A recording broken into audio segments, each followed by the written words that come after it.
অতিরিক্ত খাবার কিভাবে আপনাকে ধীরে ধীরে ধ্বংস করে ফেলছে, আজকে সে বিষয়ে কথা বলবো। চলুন শুরু করি। আপনি কি কখনো খেয়াল করেছেন, আমরা যখন অসুস্থ হই তখন কখনোই নিজেকে জিজ্ঞেস করি না আমি কি খেয়েছিলাম। আমরা প্রশ্ন করি কেন হলো, কার দোষ, ডাক্তার কি বলল, কিন্তু নিজের প্লেটের দিকে কখনোই তাকাই না। সব সমস্যার শুরু ওই খাবারের প্লেট থেকে। একটা কথা আছে, আমরা যা খাই তার 4 ভাগের 1 ভাগ আমাদের বাঁচিয়ে রাখে, আর বাকি 3 ভাগ বাঁচিয়ে রাখে ডাক্তারদের। শুনতে রসিকতার মতো লাগে, তাই না? কিন্তু একটু থামুন। এই একটা লাইনের ভেতর লুকিয়ে আছে আমাদের গোটা জীবনযাত্রার একটা নিষ্ঠুর সত্য। আমরা খাই বাঁচার জন্য, এটাই তো হওয়ার কথা ছিল, তাই না? কিন্তু সত্যি বলতে আমরা খাই আরো অনেক কারণে। কখনো খাই শুধু অভ্যাসবশত, সময় হয়ে গেছে তাই খেতে বসে গেলাম। কখনো খাই লোভে, সামনে ভালো কিছু দেখলাম, খিদে না থাকলেও খেতে ইচ্ছে করলো। কখনো খাই একঘেয়েমি থেকে, কাজ নেই, বিরক্ত লাগছে, হাতের কাছে যা পাই মুখে দিয়ে দিই। আবার কখনো মন খারাপ থাকলে খাই, যেন খাবারটাই দুঃখ ভুলিয়ে দেবে। লক্ষ্য করে দেখুন তো, এর একটাতেও কিন্তু আসল কারণ খিদে না। শরীর বলছে না আমার এখন খাবার দরকার, কথাটা বলছে আপনার মন। আর মন যা চায় সেটাকেই আমরা সহজে খিদে বলে ধরে নিই। আসলে শরীরের চাহিদা আর মনের চাহিদা দুটো একদম আলাদা জিনিস। শরীর চায় জ্বালানি, বেঁচে থাকার রসদ, আর মন চায় সান্ত্বনা, একটু আনন্দ, একটু ভুলে থাকা। সমস্যাটা হলো এই দুটো চাহিদা একই জায়গায় গিয়ে মেটাতে চাই আমরা প্লেটে। আর এখানেই গন্ডগোলের শুরু। কারণ মনের কষ্ট খাবার দিয়ে সারে না, শুধু কিছুক্ষণের জন্য ঢেকে রাখা যায়। একটু বিজ্ঞাপনের দিকে তাকানো যাক। আমাদের শরীরের একটা নির্দিষ্ট চাহিদা আছে, ক্যালোরি, প্রোটিন, ভিটামিন, মিনারেল। এই চাহিদা মেটানোর জন্য যতটুকু খাবার দরকার সেটা আসলে খুব বেশি না। এখনকার দিনে আমরা যা খাই তার অনেকটাই কিন্তু শরীরের দরকারে খাই না, খাই জিভের স্বাদ মেটাতে, খাই অনুষ্ঠান পার্বণে, আর খাই বিজ্ঞাপন দেখে লোভ লেগে গেলে। ধরুন ভরপেট খেয়ে উঠলেন, তারপরও আপনার সামনে একটা মিষ্টি বা আইসক্রিম দেখলে মনে হয় একটু খেলে ক্ষতি কি। খিদে নেই, তবু আপনি খেয়ে ফেললেন। এটাই জিভের তৃপ্তি। পেট খেতে চাচ্ছে না, কিন্তু জিভের কারণে খেয়ে ফেললেন। আবার বিয়ে বাড়ি বা কোনো অনুষ্ঠানে গেলে দেখবেন প্লেটে যতটা লাগবে তার চেয়ে বেশি তুলে ফেলি। কেন? কারণ চারপাশে সবাই খাচ্ছে, একটা আনন্দের আবহ তৈরি হয়ে গেছে, না খেলে মজাটাই মাটি হয়ে যাবে। এটা শরীরের চাহিদা না, এটা পরিবেশের চাপ। আর বিজ্ঞাপনের কথা তো বলাই লাগে না।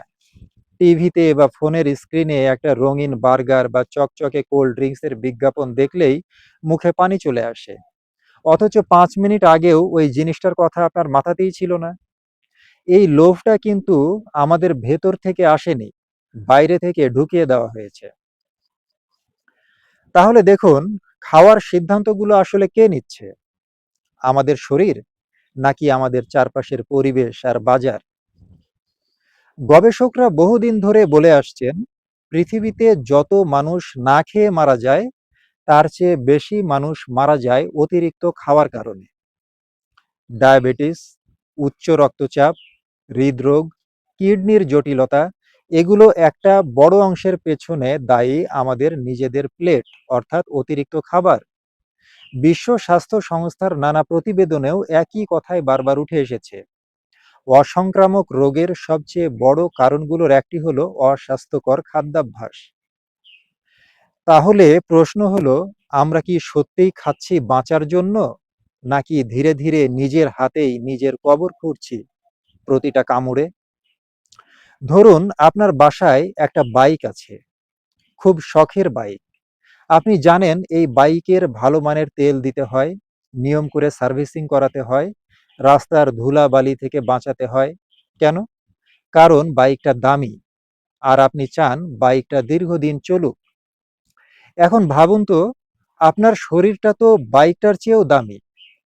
এই শরীর একবার নষ্ট হলে বদলানো যায় না, অথচ আমরা এই শরীরে যা তা ঢেলে দিই, ভাজা পোড়া, প্রসেসড খাবার, অতিরিক্ত চিনি, রাতের পর রাত অনিয়ম।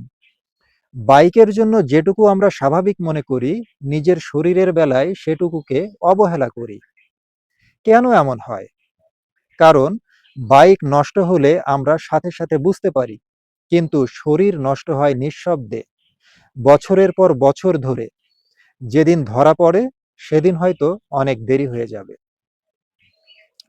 এখানে একটা পাল্টা যুক্তি তোলা যায়, জীবনটা তো একটাই, একটু খেয়ে দেয়ে আনন্দ না করলে বাঁচার মানে কি? কথাটা মিথ্যা না। খাওয়া মানুষের জীবনের অন্যতম বড় আনন্দ। উৎসব, আড্ডা, পরিবারের সাথে খাওয়া দাওয়া, এইসব জীবনকে সুন্দর করে। সমস্যাটা খাওয়াতে না, সমস্যাটা ভারসাম্যহীনতায়। প্রতিদিনের অভ্যাসে যখন শরীরের চাহিদার চেয়ে নিজের চাহিদা বড় হয়ে যায়, তখনই বিপদ শুরু হয়।